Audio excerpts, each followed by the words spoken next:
Tom. And we are Velocities in Music, VIMTV. This is episode 400, and for episode 400, we're doing a request for Iron Maiden. The album is Number of the Beast. Tom, go ahead. First off, thank you to Matt for requesting this, and then Kevin, who came in and supported his request, yes. which, I mean, we wanted to do this one anyways because it is a monolith of metal. And to give you a little background here, this album came out in 1982. It was Iron Maiden's third album, but it was their first album with their new vocalist, Bruce Dickinson. And I think that's important to note because there is this strange phenomenon where normally when bands, I feel like normally when they get a new vocalist, I think the fans get kind of turned off and they're very wary. It's kind of like your mom dating a new guy or something. You hate that guy. Yeah, it's like, come on. But here, most people consider Number of the Beast to be Iron Maiden's best album. The same thing happened with AC/DC, for example. A lot of people think Back in Black is their best album. That was their first album without Bon Scott, with I want to say Brian Jones. That's not Brian Johnson. Sorry. So this is another one of those kind of little odd things in the music world. Also, I want to get this out there. We are talking about the 1998 remastered version. We are thinking about which version to go with, the original or the remaster, and we figured that either one we go with, there's going to be people who wanted us to do the other, and we just found that this album happened to be the version that I already had, and it was more readily available to us, so that's what we went with. So it's got the extra track, Second to the End, Total Eclipse, and it's kind of just been accepted into the canon, and that's the version most people take. So there you go. Get that out of the way. But anyways, I do like Iron Maiden. I am a metalhead. If you've watched this show, you know I like a lot of old classic metal. Metallica is one of my favorite bands, huge in my upbringing. And while I've never been into Iron Maiden as much, I really do like them. And this is my favorite Iron Maiden album. I think the thing that's always made me like other metal bands a little bit more than them is that they tend to be a little more, for lack of a better word, cartoonish.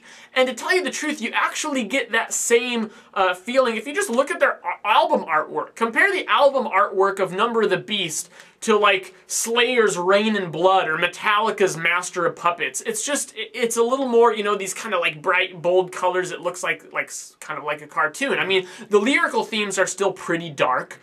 You got stuff about Satan in there, you know, Children of the Damned, you know, Run to the Hills, Run for Your Life, all this stuff. It's all there, but the performance of it feels exactly like that. More of a performance than an actual feeling, I guess. But it's still very good. The instrumentals, rather than being just really dark and heavy, they're closer to like Rush or a lot of prog artists from the 70s. I feel like it's much more influenced by that. And then Bruce Dickinson's vocals, while they are very melodic, he does have some great screaming in there. I think the scream near the beginning of Number of the Beast is one of the best rock screams of all time. It's almost like Roger Daltrey and Won't Get Fooled Again. Yeah, no kidding. It's up there with that. I mean, it's that level of epic. One of the best.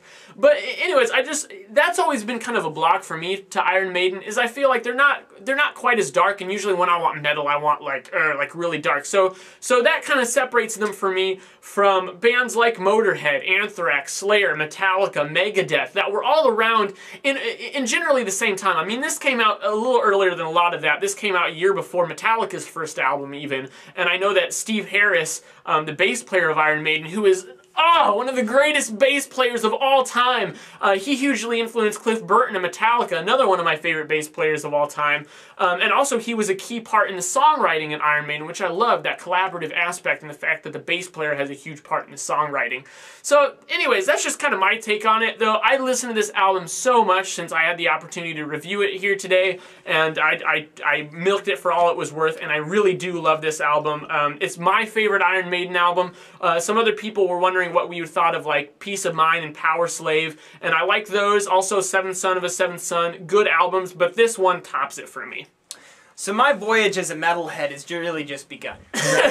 And my exposure to this band, I'm kind of embarrassed to say this, but I'm going to go ahead because, you know, we're pals, and, you know, you guys like where I come from, and, you know, I'm an indie kid, so Tom has done well in getting me, and VIMTV, you listeners and viewers out there have done a very good job of getting me in and getting me to see all the beautiful things about metal music in general.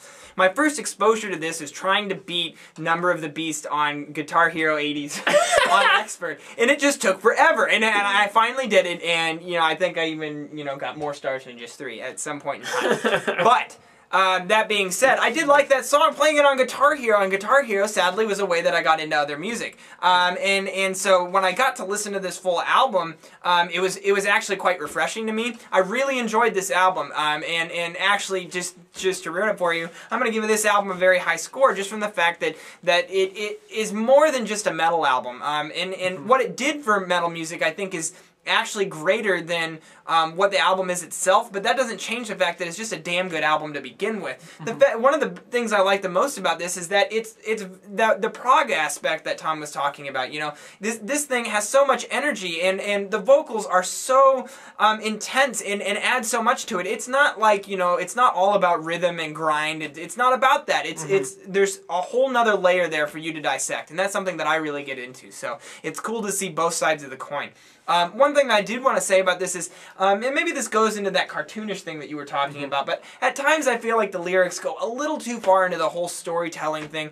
I feel like if they could have restrained that a little bit, it would have made a darker, more apocalyptical sense. But other than that, you know, I really don't have a lot of bad things to say about this album. It's very good, very straightforward, awesome rock music. So that's where I'm at with that. I'm definitely coming back to this a lot in the future. It is an album that, I mean, I have to be in a very particular mood to listen to this because, like I said, it's a strange breed of metal where it's metal that instead of like being like, yeah, hey man, and punch and stuff, you kind of just want to go, yeah, it's fun. Yeah, it's fun. It is very fun. And it's actually, I mean, for being metal, it's kind of bright. Yeah. It's almost fun to a fault from the standpoint that they never give you a reason as to why. There's not, the warrant isn't there. They're rocking your face off, but you never know why.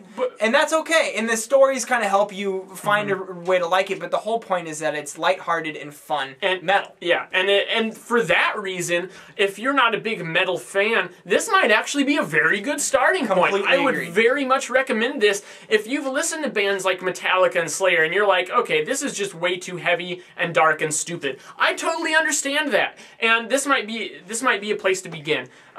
I, for one, am going to go ahead and give this a 91. Wow. I love this album. Yeah. I'm going to be very close to you. I'm going to give it an 88. Holy crap. And I really enjoyed this album. There's not, it's just, you know, and over time I might fall in love with it even more. It's just right now, this definitely worthy of our 400th episode. That is for darn sure. Yeah. What do you guys think about Number of the Beast? What's your favorite Iron Maiden album? Iron Maiden and Wine album?